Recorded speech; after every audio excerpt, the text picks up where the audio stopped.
नमस्कार दोस्तों, स्वागत है आप सभी का रोशन सर स्टडी पॉइंट पे। और आज की इस वीडियो में हम समझने वाले हैं 12th क्लास पॉलिटिकल साइंस का जो चैप्टर नंबर 6 है, जिसका नाम है पर्यावरण और प्राकृतिक संसाधन। ठीक है, ये वन शॉट वीडियो है, वन शॉट रिवीजन सीरीज है, लेकिन आपको पता है कि पूरे डिटेल में हम चैप्टर को समझ रहे हैं, है ना। देखिए, ये तो वैसे आपको पता है कि इसमें हम पीडीएफ के थ्रू चैप्टर को समझने वाले हैं, लेकिन इसके अलावा बहुत सारे स्टूडेंट जो कि मेरे चैनल पे पहले से स्टडी कर रहे हैं, उनको मालूम है कि पूरे सिलेबस को, 12th क्लास पॉलिटिकल साइंस के पूरे सिलेबस को मैंने एनिमेशन के थ्रू समझा रखा है। और आपको पता है कि एनिमेशन के थ्रू आपको किसी भी चैप्टर को समझना है तो बहुत ही आसानी से आप समझ सकते हो, बहुत ही मज़ेदार तरीके से समझ सकते हो। जिस तरीके से अभी पीडीएफ में, मैं इस वीडियो में तो पीडीएफ के थ्रू समझाऊंगा, लेकिन एनिमेशन में क्या है, चित्रों की मदद से, है ना, और जो इफेक्ट की मदद से आपको पूरे चैप्टर को समझाया गया है। तो आप लोग एनिमेटेड वीडियो को भी देख सकते हैं और इस चैप्टर को और भी आसान तरीके से समझ सकते हैं। इसके अलावा इस चैप्टर के ऊपर जो लॉन्ग क्वेश्चन आंसर की वीडियो है वो भी मैंने अपलोड कर रखा है पहले से, जिसमें इस चैप्टर के जितने भी 3 मार्क्स के, 4 मार्क्स के या फिर 6 मार्क्स के जो क्वेश्चन आपके आते हैं, सभी क्वेश्चन को इसमें मैंने ऐड कर रखा है। तो आप इस वीडियो को भी जरूर देखिए। तो चलते हैं अपनी पीडीएफ में और सभी टॉपिक्स को समझना स्टार्ट करते हैं। सो प्यारे बच्चों, चैप्टर है 6 और नाम है, आपको पता है, पर्यावरण और प्राकृतिक संसाधन। ठीक है, अगर आप एनसीईआरटी बुक को देखेंगे, पहला ही टॉपिक आपको नजर आएगा कि वैश्विक राजनीति में पर्यावरण की चिंता क्यों होनी चाहिए। तो यहाँ पे कुछ पॉइंट शॉर्ट में लिख रखा है, नीचे इसी को हमने बहुत ही ज्यादा आसान और सरल भाषा में आपको समझाया है। तो सबसे पहले देखो, विश्व राजनीति में पर्यावरण की चिंता क्यों होनी चाहिए, है ना। तो पहला ही यहाँ पे पॉइंट बता रखा है कि कृषि योग्य भूमि, जो भूमि है वो लगातार कम होती जा रही है, वैश्विक ताप वृद्धि हो रही है। इसके अलावा पीने योग्य जो जल है उसकी मात्रा लगातार कम होती जा रही है, प्रदूषण में वृद्धि हो रही है, पर्यावरण प्रदूषण में वृद्धि हो रही है ना, पर्यावरण प्रदूषित होता जा रहा है, संसाधन हमारे सीमित होते जा रहे हैं, संसाधन लगातार हम खत्म करते जा रहे हैं। साथ ही साथ ये मानव अस्तित्व के लिए क्या है, खतरा है, ओजोन परत में छिद्र देखा जा सकता है। तो ये सभी ऐसे पॉइंट्स है जिसकी वजह से पर्यावरण की चिंता हमें अब करना चाहिए और विश्व बिरादरी को, पूरे विश्व राजनीति में जितने भी देश है, सभी देशों को आके इन समस्याओं का समाधान करने के लिए उचित कदम उठाने चाहिए। तो यहाँ पे पर्यावरण की चिंता हमें क्यों करनी चाहिए, यहाँ पे पहला पॉइंट, और इसको हमने डिटेल में आपको समझाया यहाँ पे, जैसे कि उपजाऊ भूमि की कमी। देखो, दुनिया भर में कृषि योग्य जो भूमि है उसमें कोई बढ़ोतरी नहीं हो रही है। आपको पता है कि लगातार शहरीकरण का विकास हो रहा है, शहरों की वजह से आपको पता है कि जो जंगल है ना, खेत है, उसको खत्म किया जा रहा है, मकान वगैरह बना रहा है। तो इसकी वजह से जो उपजाऊ भूमि है, खेती योग्य भूमि है, वो लगातार कम होता जा रहा है ना। और जमीन की जो उपजाऊ क्षमता है वो भी धीरे धीरे कम होती जा रही है, चारागाहों के चारे खत्म होते जा रहे हैं, जिससे कि पशुओं को चारा नहीं मिलेगा, पशु मारे जाएंगे। मत्स्य भंडार जो है वो लगातार क्या होता जा रहा है, कम होता जा रहा है। और जल में आपको पता है कि जो जलीय प्रदूषण है उसमें भी वृद्धि हो रही है। इसके अलावा स्वच्छ जल ना मिलना, ये भी एक बहुत गंभीर समस्या है। तो संयुक्त राष्ट्र संघ मानव विकास रिपोर्ट के अनुसार विकासशील देशों में लगभग 66.3 करोड़ जनता को स्वस्थ जल नहीं मिल पा रहा है ना, स्वच्छ पेयजल नहीं मिल पा रहा है। इसके अलावा अगर हम बात करें, 2 अरब 40 करोड़ आबादी को साफ सफाई की सुविधाओं से वंचित रहना पड़ता है। और इन सभी वजह से आप देखेंगे कि 30 लाख से ज़्यादा बच्चे हर साल साफ पानी ना पीने की वजह से मौत के शिकार हो जाते हैं। तो ये एक बहुत गंभीर समस्या है। साथ ही साथ प्राकृतिक वन को नुकसान हो रहा है, वनों की लगातार कटाई की जा रही है, वहाँ से लोगों का विस्थापन होता है ना। और ये वनों की कटाई क्या है, जैव विविधता को हानि पहुंचाता है। जैव विविधता मतलब आपको पता है कि इस पृथ्वी पे जीवों में जो विविधता है वो भी बहुत जरूरी है ना। इस चीज़ को आपने साइंस में पढ़ा भी होगा छोटी क्लासों में। तो जैव विविधता को लगातार हानि पहुंचा रहे हैं हम वनों की कटाई करके, है ना। वन हमारे जलवायु के लिए बहुत ही आवश्यक है, परंतु इनकी कमी हमारे जलवायु के ऊपर नकारात्मक प्रभाव डालते हैं। ओजोन परत में छेद देखा जा रहा है। आपको पता है कि धरती पे जो ऊपर से जो खतरनाक सूर्य की जो परावैंगनी किरणें आती है उससे हमें रक्षा करती है ओजोन परत, है ना। लेकिन हम क्या कर रहे हैं, लगातार जो ये एसी वगैरह यूज करते हैं, है ना, या बहुत सारी ऐसी मशीन वगैरह यूज कर रहे हैं जिसकी वजह से, या फिर पर्यावरण को हम प्रदूषित कर रहे हैं। इसकी वजह से क्या हो रहा है, ओजोन परत में लगातार छेद होता जा रहा है और ये पूरे मनुष्य के लिए खतरा है। इसके अलावा समुद्री स्तर का प्रदूषण हो रहा है, मतलब जो समुद्री तट है उसको अभी हम प्रदूषित करते जा रहे हैं। लोग जाते हैं वहाँ पे मौज मस्ती करते हैं, पिकनिक मनाने जाते हैं और पूरे समुद्री पानी को मैला कर देते हैं। तो ये भी एक बहुत गंभीर समस्या है। तो देखिए अब क्या हुआ कि विश्व बिरादरी ने फिर देखा कि पर्यावरण को बहुत ज़्यादा प्रदूषित लोग कर रहे हैं, तो इस वजह से विश्व बिरादरी ने कुछ कदम भी उठाए। मतलब धीरे धीरे पर्यावरण की रक्षा का जो मुद्दा था वो राजनीतिक रूप लेता चला गया और बहुत सारे देशों ने फिर मिलकर सोचा कि भाई पर्यावरण की रक्षा के लिए कदम उठाना चाहिए। तो इसमें से एक हम टॉपिक की बात करते हैं, लिमिट्स टू ग्रोथ। ये है क्या? तो वैश्विक मामलों में सरोकार रखने वाला एक विद्वत समूह है, जिसको हम क्लब ऑफ रोम बोलते हैं। उसने 1972 में क्या किया था, लिमिट्स टू ग्रोथ शीर्षक से एक पुस्तक प्रकाशित किया था, है ना। लिमिट टू ग्रोथ यानी कि हम अपने विकास के ऊपर तो ध्यान दे रहे हैं, लेकिन पर्यावरण को हम बिल्कुल ध्यान नहीं दे रहे। हमें क्या करना चाहिए, एक टिकाऊ विकास को अपनाना चाहिए, है ना। हम जनसंख्या, आपको पता है जनसंख्या लगातार बढ़ती जा रही है और इस वजह से हम प्राकृतिक संसाधनों का लगातार क्या कर रहे हैं, विनाश कर रहे हैं। इसी के आलोक में था ये जो पुस्तक छपी थी, उसमें यही बताया गया है कि प्राकृतिक मतलब जनसंख्या की वृद्धि की वजह से जो प्राकृतिक संसाधनों का विनाश हो रहा है उसके बारे में इसमें बताया गया है। उसके बाद पृथ्वी सम्मेलन, देखिए पर्यावरण की रक्षा के लिए एक सम्मेलन बुलाया जाता है ब्राजील के रियो डी जेनेरियो में, है ना। ये 1992 में बुलाया जाता है। संयुक्त राष्ट्र संघ का पर्यावरण और विकास से जुड़ा यह सम्मेलन ब्राजील के रियो डी जेनेरियो में बुलाया जाता है। इसको हम पृथ्वी सम्मेलन भी कहते हैं। इसमें लगभग 170 देशों ने और हजारों स्वयंसेवी संगठन ने और बहुराष्ट्रीय निगमों ने पार्टिसिपेट किया था। ठीक है, ये पृथ्वी सम्मेलन के बारे में हो गया। लिमिट्स टू ग्रोथ के बारे में हमने बात कर ली। एक और है आवर कॉमन फ्यूचर। ठीक है, आवर कॉमन फ्यूचर रिपोर्ट छपी थी इस नाम से एक 1987 में। ठीक है, तो इसमें भी मतलब यही बताया गया है कि जिस विकास को हम इस समय फॉलो कर रहे हैं वो टिकाऊ विकास नहीं है, ये पूरे पर्यावरण को नुकसान पहुंचा रहा है ना। देखिए रियो सम्मेलन के बारे में कुछ चीज़ें आपको और मालूम होना चाहिए, जैसे कि जो रियो सम्मेलन था उसमें जलवायु परिवर्तन, जैव विविधता और वानिकी के संबंध में कुछ नियमाचार निर्धारित किए गए थे, यानी कि कुछ नियम बनाए गए थे। ठीक है, सुझाए गए थे। इसमें एजेंडा 21 के रूप में विकास के नए तौर तरीके भी सुझाए गए थे। एजेंडा 21 मतलब इसमें 21 कुछ एजेंडा रहा होगा, उसके तौर पे विकास के कुछ नए तौर तरीके सुझाए गए थे। ठीक है, इसमें यह भी बताया गया था कि आर्थिक विकास का तरीका ऐसा होना चाहिए जो कि पर्यावरण को नुकसान ना पहुंचाए। ठीक है, रियो सम्मेलन में ही ये बात कही गई कि विकास सभी को करना है, सभी मुल्क अपना विकास करना चाहते हैं, लेकिन विकास का तरीका ऐसा होना चाहिए जो कि पर्यावरण को बिना नुकसान पहुंचाए हो। और इसी को हम क्या बोलते हैं, टिकाऊ विकास कहते हैं। टिकाऊ विकास क्या है, जो पर्यावरण को बिना नुकसान पहुंचाए किया जाएगा, उसको हम क्या बोलेंगे, टिकाऊ विकास बोलेंगे। ठीक है, आगे बढ़ते हैं। अगला टॉपिक आता है विश्व की साझी संपदा। विश्व की साझी संपदा से आप क्या समझते हैं? तो साझी मतलब जो किसी की नहीं है, जिसपे पूरी अंतर्राष्ट्रीय बिरादरी का अधिकार है, उसको हम क्या बोलेंगे, विश्व की साझी संपदा बोलेंगे। ठीक है, या विश्व की साझी संपदा को वैश्विक संपदा या फिर मानव की विरासत भी कहा जाता है। मानव की विरासत है, इस पे हर एक व्यक्ति का अधिकार है, हर एक देश का अधिकार है। जैसे कि वायुमंडल की हम बात कर ले, वायुमंडल में किसी एक देश का हक नहीं है वायुमंडल पे। अंटार्कटिका की हम बात कर ले, समुद्री सतह की बात कर ले, है ना, या बाहरी अंतरिक्ष की बात कर ले, ये सब क्या है, साझी संपदा के एग्जाम्पल है। यहाँ पे कुछ संधियों के बारे में बता रखा है, डेट बता रखा है और संधि कब हुई थी, है ना। ये सब पर्यावरण की रक्षा के लिए सारी संधियाँ की गई थी। तो आप यहाँ पे 1959 में देखेंगे कौन सा संधि हुआ था, अंटार्कटिका संधि। ठीक है, इसके अलावा 1987 में मटेरियल न्यायचार, इसके अलावा 1991 में अंटार्कटिका पर्यावरणिक न्यायचार। ये संधियों के नाम आप याद रखिए और साथ ही साथ इनका डेट भी याद रखिए, क्योंकि MCQ में ये पूछा जा सकता है आप लोगों से। ये पर्यावरण की रक्षा के लिए सारी संधियाँ की गई थी। अगला टॉपिक आता है साझी परंतु अलग अलग जिम्मेदारी। ठीक है, अब देखो यहाँ पे ना आप उत्तरी गोलार्ध और दक्षिणी गोलार्ध के बीच में जो अंतर है उसको समझ गए ना, आप साझी परंतु अलग अलग जिम्मेदारी को बहुत आसानी से समझ पाएंगे। देखिए जैसे कि अगर आप पूरे पृथ्वी को आप देखेंगे तो हम पृथ्वी को ना दो भागों में बांटते हैं। ठीक है, एक ऊपर वाले देश हो सकते हैं, एक इधर नीचे वाले देश हो सकते हैं। दो भागों में हम काट देते हैं इसको। चलो ठीक है, ये ऊपर वाले क्या हो जाएंगे, उत्तरी गोलार्ध के देश हो गई। ऊपर वाले कौन से गोलार्ध के, उत्तरी गोलार्ध की। और ये नीचे वाले देश क्या कहलाएंगे, दक्षिणी गोलार्ध के। अगर आप देखेंगे यूरोप के ज़्यादातर देश है, रशिया वगैरह है, वो सब उत्तरी गोलार्ध में आ जाते हैं। और ये सब क्या है, विकसित देश है ना।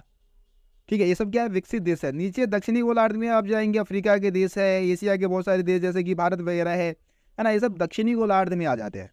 ये विकासशील देश है, ठीक है, जो विकास की राह पे है अभी। तो साझी परंतु अलग अलग जिम्मेदारी को अब आप बहुत ही आसानी से समझ सकते हैं। तो देखो, जब पर्यावरण की रक्षा की बात आती है तो यहाँ पे हम सबसे पहले विकसित देशों की बात कर लेते हैं, यानी कि उत्तरी गोलार्ध के देशों की बात करेंगे। तो ये कहते हैं कि भैया पर्यावरण की रक्षा की जिम्मेदारी ना सभी मुल्कों को एक बराबर उठानी चाहिए। ये तो विकसित देशों का कहना है कि सभी को बराबर रूप से पर्यावरण की रक्षा करनी चाहिए। विकासशील देश इसको अलग नजरिए से देखते हैं। विकासशील देशों का कहना यह तर्क है कि भाई पर्यावरण को नुकसान ज्यादातर विकसित देशों ने पहुंचाया, क्योंकि सबसे पहले औद्योगिकरण कहाँ हुआ? औद्योगिकरण की शुरुआत आपको पता है यूरोप में, ब्रिटेन में, है ना, यानी कि उत्तरी गोलार्ध में हुआ। तो इस वजह से उन्होंने पहले पर्यावरण को नुकसान पहुंचाया है। इसीलिए विकसित देशों को, यानी कि उत्तरी गोलार्ध के देशों को पर्यावरण की रक्षा की जिम्मेदारी ज्यादा उठानी चाहिए, है ना। यदि विकसित देशों ने पर्यावरण को ज्यादा नुकसान पहुंचाया तो उन्हें इसकी भरपाई भी ज्यादा करनी चाहिए। ये बात कौन कहते हैं? विकासशील देश कहते हैं। विकासशील देश अभी औद्योगिकरण की प्रक्रिया से गुजर रहे हैं, इसलिए ये जरूरी है कि उन पर भी प्रतिबंध ना लगाया जाए जो कि विकसित देशों पर लगाए जाएंगे। यानी कि ये इनकी बात भी सही है कि भाई हम तो अभी औद्योगिकरण कर रहे हैं, जैसे इंडिया है या और दूसरे देश है जो विकासशील देश है, वो अभी यहाँ पे औद्योगिकरण की प्रक्रिया चल रही है ना। तो इस समय ज्यादा पर्यावरण को नुकसान हो सकता है, लेकिन ये नहीं कि भारत के ऊपर प्रतिबंध लगा दिया जाए, है ना, बहुत सारे, बल्कि भारत जैसे देश से चाहते हैं कि प्रतिबंध में छूट मिलना चाहिए। और ज्यादातर प्रतिबंध किस पे लगना चाहिए? विकसित देशों के ऊपर ज्यादा प्रतिबंध लगना चाहिए और विकासशील देशों के ऊपर कम। तो होता क्या है कि 1992 में जब पृथ्वी सम्मेलन हुआ ना, तो इस बात को मान लिया गया और इसी को हम साझी परंतु अलग अलग जिम्मेदारी के सिद्धांत कहते हैं। मतलब कि पर्यावरण की सुरक्षा की जिम्मेदारी सभी की है, मतलब साझी है, लेकिन अलग अलग है। विकासशील देश जो है उनको थोड़ा छूट मिलेगा, लेकिन वो भी पर्यावरण की रक्षा के लिए कदम उठाएंगे, लेकिन विकसित देशों को ज्यादा उठाना होगा पर्यावरण की रक्षा के लिए कदम, ठीक है। इसी को हम क्या बोलते हैं? साझी परंतु अलग अलग जिम्मेदारी कहते हैं।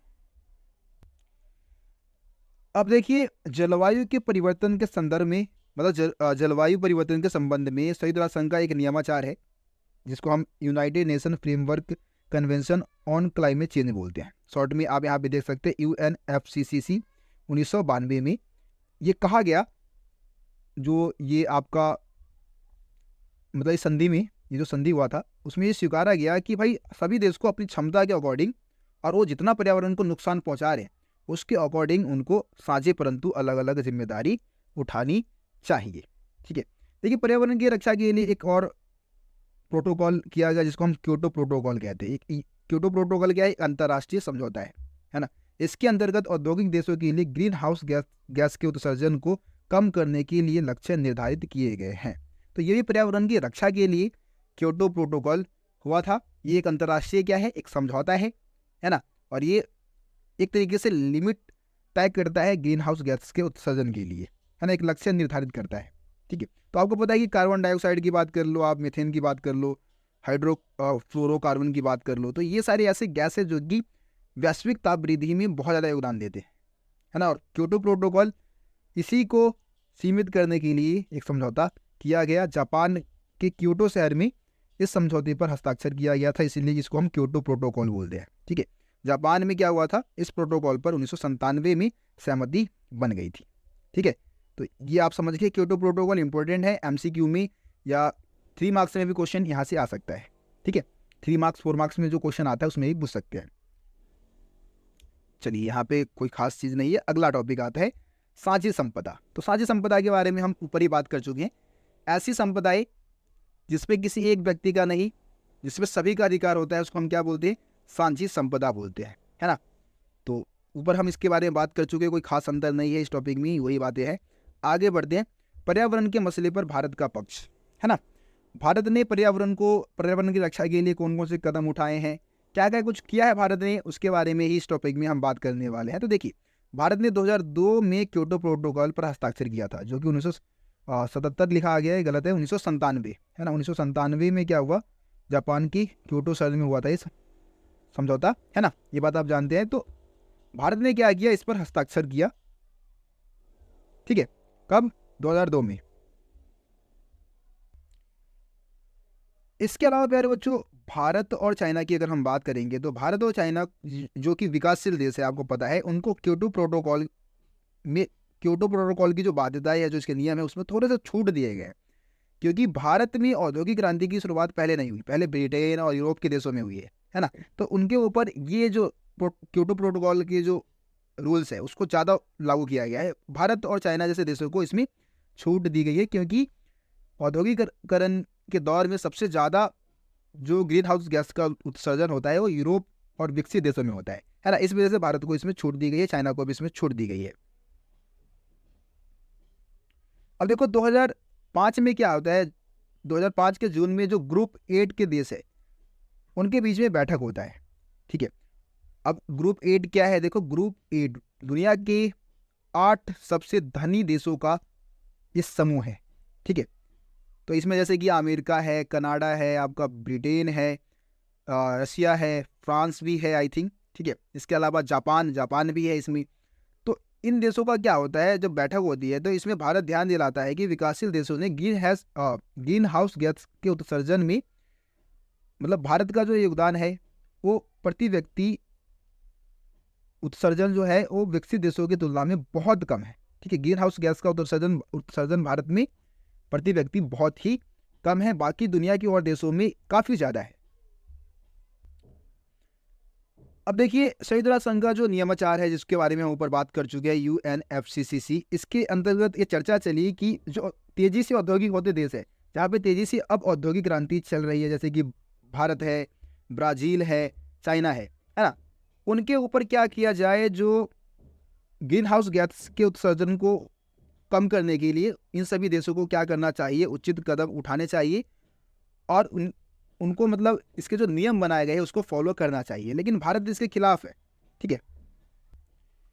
तो प्यारे बच्चों, ये जो प्रतिबंध मतलब भारत जैसे विकासशील देशों के ऊपर जो विकसित देश लगाने की कोशिश करते हैं, भारत हमेशा से उसका क्या करता आ रहा है, विरोध करता हुआ आ रहा है। और भारत ये बता रहा है कि भारत में जो प्रति व्यक्ति जो ग्रीन हाउस गैस उत्सर्जन है वो दूसरे देशों की तुलना में बहुत कम है, ठीक है। 2002 तक भारत की प्रति व्यक्ति जो उत्सर्जन था वो 0.9 टन है, और अनुमान ये है कि ये 2030 तक बढ़कर 1.6 टन प्रति व्यक्ति हो जाएगा, ठीक है, जो कि बहुत कम है। अब अगर 2000 का डाटा आप देखोगे तो पूरी दुनिया में आप देखोगे कि 3.8 टन प्रति व्यक्ति रहा है और दूसरे देशों की। लेकिन भारत में उस समय 2002 तक कितना था, 2000 तक कितना था, केवल 0.9 टन प्रति व्यक्ति, है ना। देखिए इसके अलावा भारत ने कुछ अच्छे कदम भी उठाए हैं, जिसके तहत हमने क्या किया है, पर्यावरण की रक्षा के लिए कुछ कदम उठाए हैं और पर्यावरण की रक्षा के में हमने काफ़ी सारा योगदान भी दिया है। जैसे कि भारत ने क्या किया, अपने नेशनल ऑटो फ्यूल पॉलिसी के अंतर्गत सभी वाहनों के लिए स्वच्छ ईंधन अनिवार्य कर दिया, है ना। ये भी तो पर्यावरण की रक्षा के लिए हम कदम उठा रहे हैं। इसके अलावा 2001 में हमने ऊर्जा संरक्षण अधिनियम पारित किया है। इसमें क्या है कि ज़्यादा से ज़्यादा मतलब ऊर्जा का कारगर इस्तेमाल को बढ़ावा दिया गया। इसके अलावा 2003 में हमने बिजली अधिनियम पारित किया, ठीक है। इसके तहत जो पुनर्वा ऊर्जा है, जिसका इस्तेमाल हम बार बार कर सकते हैं, उसको बढ़ावा दिया गया। इसके अलावा प्राकृतिक गैस के आयात और स्वच्छ कोयले के उपयोग पर आधारित प्रौद्योगिकी पर भारत जोर देता आ रहा है। ऐसा प्रौद्योगिकी जो कि पर्यावरण को कम नुकसान पहुंचाए, है ना। भारत की बायोडीजल से संबंधित एक राष्ट्रीय मिशन के अंतर्गत 2011-12 तक बायोडीजल तैयार होने के लिए इसमें लगभग हमने 1,10,00,000 हेक्टेयर भूमि का इस्तेमाल किया है, जहाँ पे क्या होगा, बायोडीजल तैयार किया जाएगा। 2 अक्टूबर 2016 तक की अगर हम बात करें तो भारत ने जो पेरिस जलवायु समझौता है उस पर इसने हस्ताक्षर किया था। ये भी पर्यावरण की रक्षा के लिए ये हस्ताक्षर किया गया था। इसके अलावा भारत क्या करता है, सार्क के जो देश है, सार्क के देशों को भी एक तरीके से पर्यावरण रक्षा के लिए कदम उठाने के लिए उनको एकत्रित कर रहा है ना। और उन सभी देशों से ये आग्रह कर रहा है कि वो सभी देश भी क्या करें, पर्यावरण की रक्षा के लिए उचित कदम उठाए। 1 मिनट। प्यारे बच्चों, अब हम अपने अगले टॉपिक की तरफ बढ़ते हैं। अगला टॉपिक है संसाधनों की भू राजनीति, ठीक है। तो संसाधनों की जो राजनीति है, संसाधनों के ऊपर अधिकार करने की जो राजनीति है, वो बहुत लंबी राजनीति है। खून खराबे का इतिहास रहा है, युद्ध का इतिहास रहा है ना, संसाधन को लेके। तो यहाँ पे हम कुछ संसाधनों की बात करेंगे जिसको लेकर आपको पता है कि जो पश्चिमी देश थे उन्होंने बहुत सारे देशों को गुलाम बनाया, साम्राज्यवाद नीति के तहत उन्होंने बहुत सारे देशों पे कब्जा किया। तो इसमें सबसे महत्वपूर्ण जो संसाधन है वो इमारती लकड़ियाँ थी, है ना। इमारती लकड़ियों के माध्यम से आपको पता है कि जहाज़ें जो बनाई जाती थी पुराने समय में, वो मतलब जो पोत बनते थे या फिर जो जहाज़ें बनती थी वो इन लकड़ियों से ही बनाई जाती थी। तो इस वजह से बहुत सारे जो पश्चिमी देश है वो अपने जो गुलाम देश है वहाँ पे अधिकार करके उन्होंने क्या किया, वहाँ से इमारती लकड़ियों को मंगाया और अपनी समुद्री नौसेना को मजबूत किया। तो इमारती लकड़ियाँ एक महत्वपूर्ण संसाधन थी। लेकिन अभी के समय, ये तो उस समय की बात हो गई, लेकिन अभी के समय में जो महत्वपूर्ण संसाधन है उसमें तेल सबसे महत्वपूर्ण संसाधन है विश्व, है ना। वैश्विक नीति में तेल सबसे महत्वपूर्ण संसाधन माना जाता है। वैश्वीकरण में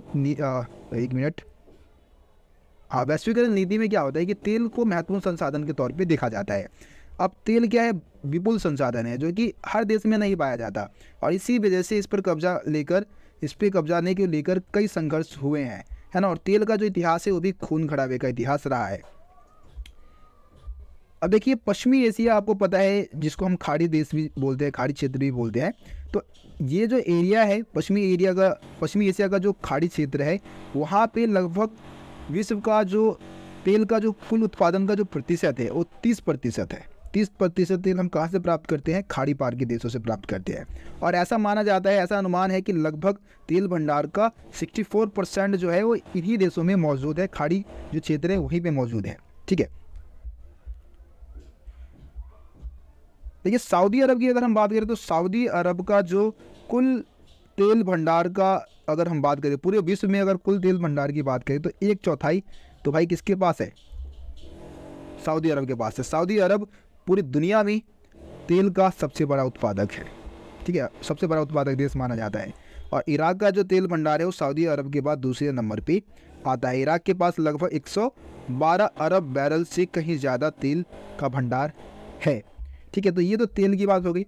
दूसरा जो संसाधन है वो है जल संसाधन। अब जल को लेके भी ऐसा माना जाता है कि जो तीसरा विश्व युद्ध होगा वो जल संसाधन को लेके ही होने वाला है, ठीक है। और आपको पता है कि दुनिया भर में क्या है कि स्वच्छ जल लगातार कम होते जा रहे हैं, और स्वच्छ जल को लेकर ही कई बार हथियार बंद हिंसाएं और झड़पें देखने को मिली है। उदाहरण के लिए 1950 से अगर 60 के दशक की बात करो तो इजराइल, सीरिया और जॉर्डन के बीच में नदी जल विवाद को लेकर संघर्ष हुआ। जैसे कि जॉर्डन और यामुक नदी के बीच में जो पानी का बहाव है उसको रोकने के लिए, उसको मोड़ने के लिए इन देशों के बीच में लड़ाइयाँ हुई है। इसके अलावा तुर्की और सीरिया और इराक के बीच में फरात नदी पर बांध बनाने को निर्माण को लेकर भी एक दूसरे के बीच में बहस हो चुकी है, लड़ाई वगैरह इनके बीच में हो चुके हैं। तो जो जल का इतिहास है वो भी अब आगे चल के और ज़्यादा खून खराबे का इतिहास रहने वाला है, मतलब इतिहास बनेगा, ठीक है, आगे चल के। अब हम इस चैप्टर के सबसे आखिरी टॉपिक की बात कर लेते हैं जो कि है मूलवासी। मूलवासी कौन होते हैं? देखिए संयुक्त राष्ट्र संघ ने मूलवासियों की परिभाषा क्या दे रखी है। 1982 में मूलवासियों की परिभाषा संयुक्त राष्ट्र संघ ने दी और संयुक्त राष्ट्र संघ ने कहा कि मूलवासी वे लोग हैं जो कि किसी मौजूदा देश में या मौजूदा स्थान में बहुत लंबे समय से चले आ रहे हैं, मतलब रहते चले आ रहे हैं, और बाद में कोई दूसरी संस्कृति के लोग वहाँ पे गए और उनको उन्होंने क्या कर लिया, गुलाम बना लिया, अधीनस्थ बना लिया।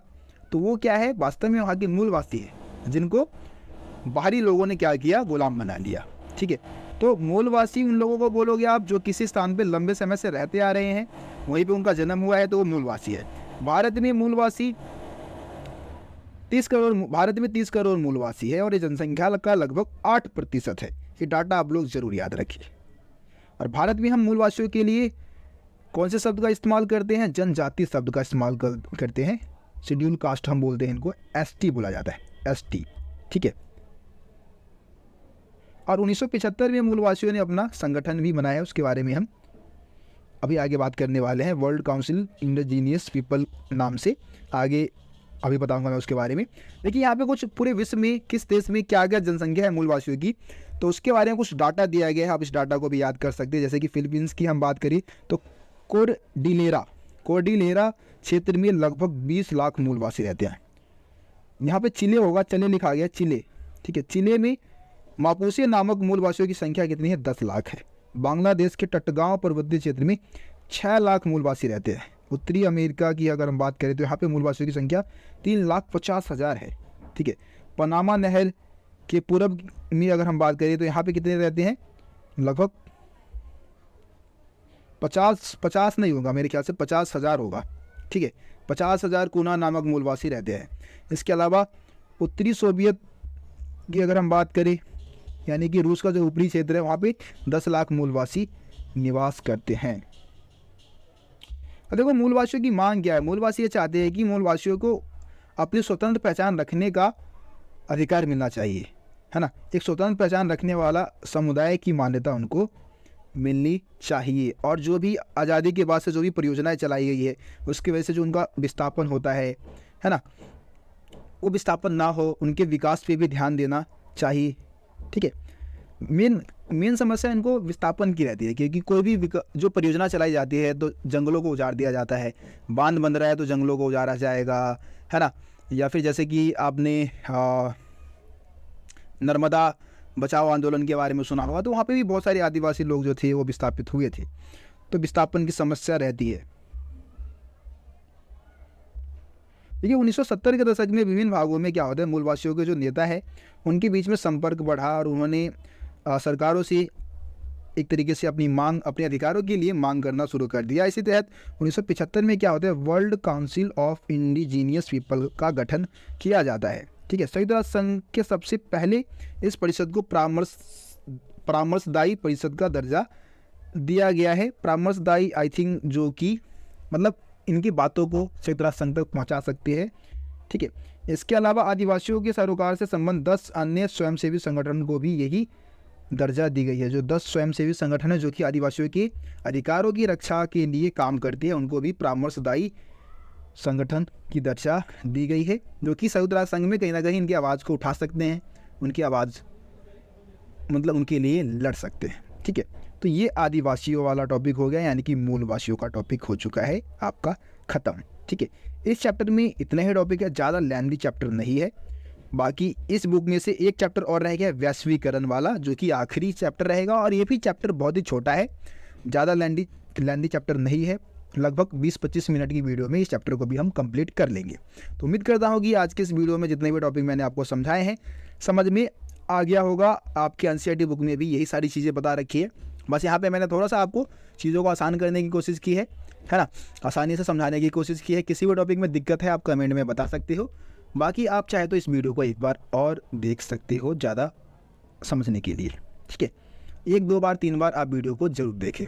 तो मिलते फिर आप लोगों से अगली वीडियो में, तब तक के लिए जय हिंद, जय भारत। आप सभी अपना ख्याल रखें। धन्यवाद।